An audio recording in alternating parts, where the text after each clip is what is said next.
Hello guys, welcome back to our short video discussion. Very good evening to all of you. कैसे हो आप सब? तो चलो फटाफट कवर अप करते हैं। आज जो पहला स्टॉक के बारे में बात करने वाले, वारी रिन्यूएबल टेक्नोलॉजी के बारे में बात करें। काफ़ी ज़्यादा कमेंट आता है इस स्टॉक को, क्या इसको बाई ऑन डिप कर सकते हैं? मेरे हिसाब से इसमें बाई ऑन डिप का सजेशन कभी नहीं रहेगा, क्योंकि ये स्मॉल कैप कंपनी एक कंपनी है, और दूसरा ये ऑपरेटर के हाथ में सबसे ज़्यादा रहता है। काफ़ी ज़्यादा सर्किट में स्टॉक चलता है। हाँ, कुछ अच्छा पॉजिटिव न्यूज़ रहे तो आप प्लान ऑफ एक्शन में से स्टॉक को रख सकते हो। अभी भी ये हायर हाई का फॉर्मेशन नहीं किया है, तो आप बाई ऑन डिप का प्लान ऑफ एक्शन में स्टॉक मत रखना। अगर आपके पास ये स्टॉक पहले से है और कहीं टॉप लेवल पे खरीद के रखा है, जरूर कमेंट बॉक्स में बताना। और पहले से है मतलब कि बहुत ज्यादा टॉप लेवल पे खरीदा है, तो इसका आपका प्लान ऑफ एक्शन क्या क्या होना चाहिए वो भी मैं आपको बताते हुए नजर आ जाता हूं। चलो, टेक्निकली देखने से पहले पहली बार आए हो चैनल पे, लाइक एंड सब्सक्राइब कर देना। सब्सक्राइब कर रहे हो तो बेल आइकन को और जरूर क्लिक कर देना। और इसके अलावा भी कोई क्वेरी होंगे तो आप कमेंट बॉक्स में पूछ सकते हो, मैं आपको रिप्लाई बैक करते हुए नजर आ जाऊंगा। चलो फटाफट देखते हैं। तो 200 ईएमए के ऊपर अभी भी ये ट्रेड कर रहा है स्टॉक, बट अभी भी 50 ईएमए के नीचे है। तो इस जोन के बीच में अगर ये कुछ दिन कंसोलिडेट करता है और उसके बाद जो 1700 का ब्रेकआउट करता है, फिर अच्छा खासा इसको बाई रन के लिए आप देख सकते हो। ठीक है, लॉन्ग रन पर्सपेक्टिव से आप प्लान ऑफ एक्शन कर सकते हो, और इस ट्रेंड लाइन का जो है ब्रेकआउट होते हुए भी नजर आ जाएगा। स्पेशली बात कर रहे हैं, ठीक है, लॉन्ग रन के अगर माइंडसेट से देख रहे हो। बट याद रखना, फ्रेश बाइंग कहाँ करोगे, या एवरेज करते हुए जब 1700 के ऊपर ये स्टॉक टूटते हुए मतलब ब्रेकआउट करते हुए आपको नजर आएगा। तो सेकंड अगर बात कर ले, कमेंट बॉक्स में बहुत पूछा जाता है, सर इसमें एफआईएस की स्टेक बढ़ते हुए नजर आए। देखो, एफआईएस का स्टेक जरूर बढ़ा है, कोई मेजरिटी बहुत बड़ा लाइक 4 to 5% का इंक्रीज नहीं है, पॉइंट में इंक्रीज हुआ है, जो कि अच्छी बात है। बट लॉन्ग टर्म हिसाब से अगर देखोगे, ये कभी भी बेच के निकल सकते हैं, ये एफआईएस कभी भी सेल आउट कर देंगे, आपको पता भी नहीं चलेगा, और पता भी चलेगा तो इस सर्किट में स्टॉक चलते हुए नजर आ जाएगा। ठीक है, बहुत बड़ा इस चीज पे आप ज्यादा मनी या फिर ज्यादा क्वांटिटी इस स्टॉक में लगा के मत बैठना। छोटे मोटे क्वांटिटी है, आप इस स्टॉक को एंजॉय करते हुए नजर आ जाओगे। सीडीएसएल की बात कर लेते हैं। यस, सीडीएसएल अभी भी नेगेटिव है। आज के दिन जो बाइंग आया था बहुत प्यारा बाइंग था, पर सस्टेन होते हुए नहीं दिख रहा है। ऑलमोस्ट ऑलमोस्ट फ्लैट ही परफॉर्मेंस करते हुए नजर है। कमाल की कंपनी है, बोनस भी दे चुका है, कॉर्पोरेट एक्शंस भी हो चुका है। लॉन्ग रन के अगर हिसाब से देखोगे तो लगभग लगभग 1400% के आसपास रिटर्न दे चुका है। और अभी का करंट सिनारियो देखोगे, अच्छा खासा सेलिंग पैटर्न को एक्टिवेट करके बैठा हुआ है। अभी भी ये सेलिंग पैटर्न को एक्टिवेट किया, उसके पीछे का रीजन क्या है? अगर आप टेक्निकली एनालिसिस करते हो, जो हम डे फ्रेम में बात कर रहे हैं उसके हिसाब से, तो ये एक शोल्डर बना हुआ है, ये हेड है, और ये एक शोल्डर बना हुआ है। ये एक चार्ट पैटर्न होता है जो कि नेगेटिव होता है हेड एंड शोल्डर का। अगर आप टेक्निकली नहीं देखते हो, मैं आपको बता देता हूँ, ये एक हेड एंड शोल्डर का चार्ट पैटर्न है। इसके हिसाब से अगर 1400 का लेवल 10 रुपये बफर में रखना, अगर ये टूट जाता है तो अच्छा खासा 1330 के आसपास ये स्टॉक नजर आते हुए नजर आ जाएगा। ठीक है, बट अगर आपके पास कहीं टॉप लेवल पे खरीदा तो जरूर आपको थोड़ा सा स्ट्रेस होते हुए नजर आएगा। बट लॉन्ग टर्म के हिसाब से अगर इस स्टॉक को देखोगे, कमाल के बिजनेस में काम करती है, डिपॉजिटरी में काम करती है, फ्यूचर बहुत स्ट्रांग है इस बिजनेस में, तो आने वाले टाइम में आपको रिकवर होते हुए नजर आएगा। तो अगर कहीं यहाँ टॉप पे बाई करके रखे हो, कमेंट में जरूर बताना। और अगर आपका लॉन्ग टर्म पर्सपेक्टिव है तो कहीं यहाँ पे एवरेज करते हुए आप नजर आ सकते हो। ठीक है, बाकी एक चीज का और भी ध्यान रखना, अगर ये स्टॉक यहाँ से रिवर्सल करता है तो 1495 के आसपास अगर यहाँ रिवर्स करेगा, तो यहाँ पे कोई फ्रेश बाइंग करते हुए भी नजर आ सकते हो। ठीक है, लॉन्ग रन के पर्सपेक्टिव से आप इस स्टॉक को रडार पे रख सकते हो। ठीक है, अब हम बात कर लेते हैं नेक्स्ट टॉपिक के। हालांकि एक चीज का ध्यान रखना है, इसका फंडामेंटल देखते देखते एक चीज का ध्यान, पी रेशियो जो है अभी भी 61 पे, थोड़ा सा ओवर वैल्यू अभी भी स्टिल चल रहा है, और बुक वैल्यू भी आप देख सकते हो, तो इस चीज को ध्यान रखना। हालांकि ये काम जिस बिजनेस में करती है, कमाल की बिजनेस है, और इन्वेस्टर्स भी इसमें स्ट्रांग ही है, ज्यादा मेजर सेलिंग होते हुए आपको नजर नहीं आएगा।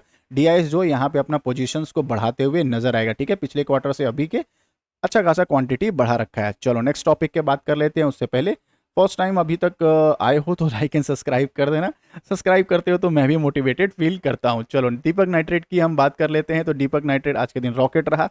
हालांकि दीपक नाइट्रेट नहीं, बात करें केमिकल सेक्टर की या फिर पेंट सेक्टर, सारे के सारे आज के दिन रॉकेट रहे।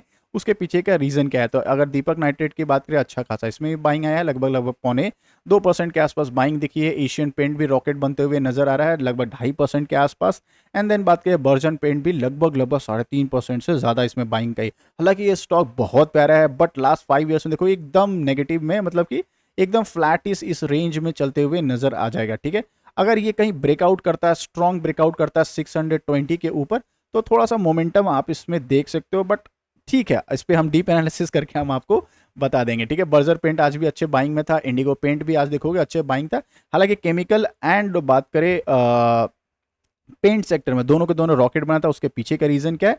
उसके पीछे का रीजन है क्रूड ऑयल का प्राइस का गिरना। आपको पता है क्रूड ऑयल का भी जो है हाल फिलहाल डाउ जोन्स को देखो या क्रूड ऑयल्स का अगर आप चार्ट देखते हो तो उसमें दिखेगा अच्छा खासा इसमें क्रैश होते हुए नजर आया।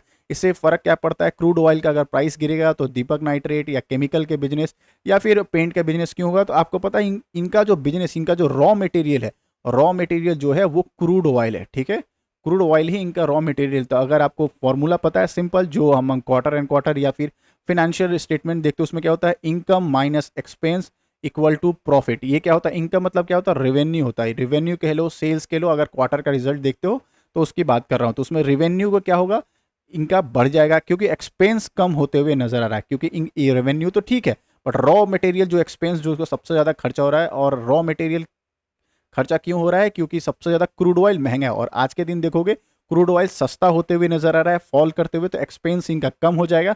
तो प्रॉफिट बिफोर टैक्स वाला जो फॉर्मूला है पीबीटी, वो बढ़ते हुए नजर आ जाएगा शॉर्ट टाइम फ्रेम में। तो इस वजह से ये बाइंग होता है। इनडायरेक्टली अगर पॉइंट ऑफ से देखोगे तो इनका जो एक्सपेंस है वो कम होते हुए नजर आ रहा है। इस वजह से पीबीटी जो है थोड़ा सा स्ट्रांग होते हुए आने वाले टाइम फ्रेम में दिख जाएगा हमें। इस वजह से इसमें बाइंग अच्छा खासा स्टॉक में एंटिसिपेट करते हुए नजर आ रहा है। सेकंड, इसमें बुरा बात क्या है, थोड़ा सा दीपक नाइट्रेट को और भी आप पॉजिटिव ले सकते हो। उसके पीछे का रीजन क्या है, तो दीपक नाइट्रेट का टारगेट जो है इंक्रीज करते हुए दिख रहा है। शॉर्ट टर्म फ्रेम के लिए टारगेट अगर बात करें तो ऐसे लगा के 268 पे चल सकते हो। टारगेट जो है 3275 का टारगेट आने वाले टाइम फ्रेम पे ये टारगेट दिखते हुए नजर आ रहा है। तो इन्फोसिस अगर किसी के पास है वो भी टारगेट सेट करके चल सकता है। 2100 के लेवल के आसपास इन्फोसिस दिख सकता है आने वाले टाइम फ्रेम में। और स्टॉप लॉस आके, ये किसके लिए, शॉर्ट टर्म के लिए। ठीक है, long term plan of action है उनके लिए, या जो स्विंग ट्रेड करते हैं उनके लिए बताया जा रहा है। अब मैं आपको लॉन्ग टर्म का माइंडसेट के बता रहा हूँ। ये आप लॉन्ग टर्म पे है तो इन सारे स्टॉक को आप होल्ड करते हुए रख सकते हो अपने पोर्टफोलियो में। ठीक है, चलो फटाफट बात करें तो अगर क्रूड ऑयल का प्राइस गिरा है तो कुछ अच्छी कंपनियों का भी तकलीफ होते हुए नजर आएगा। तो उनमें सबसे ज्यादा किसका है, तो oil India. Yes, oil India का देखोगे आज अच्छा खासा डाउनफॉल है इनका। तो इसमें रिवर्स हो जाएगा। जैसे कि पेंट में क्या होता है, एक्सपेंस जो है कम होते हुए नजर आ जाएगा, इनका क्या होगा, इनकम जो है वो बढ़ जाएगा। ठीक है, इस चीज का देखना, इनकम जो है कम हो जाएगा। इनकम कम क्यों होगा, क्योंकि अगर क्रूड ऑयल का प्राइस ज्यादा रहेगा तो इनकम इनका शानदार होते हुए नजर आएगा। अब क्या, क्रूड ऑयल का प्राइस नीचे आ गया तो इनकम इनका नीचे होते हुए नजर आ जाएगा। ठीक है, इस वजह से ऑयल इंडिया को आप देखोगे प्राइस आज के दिन पिटाई होते हुए नजर आ रही है।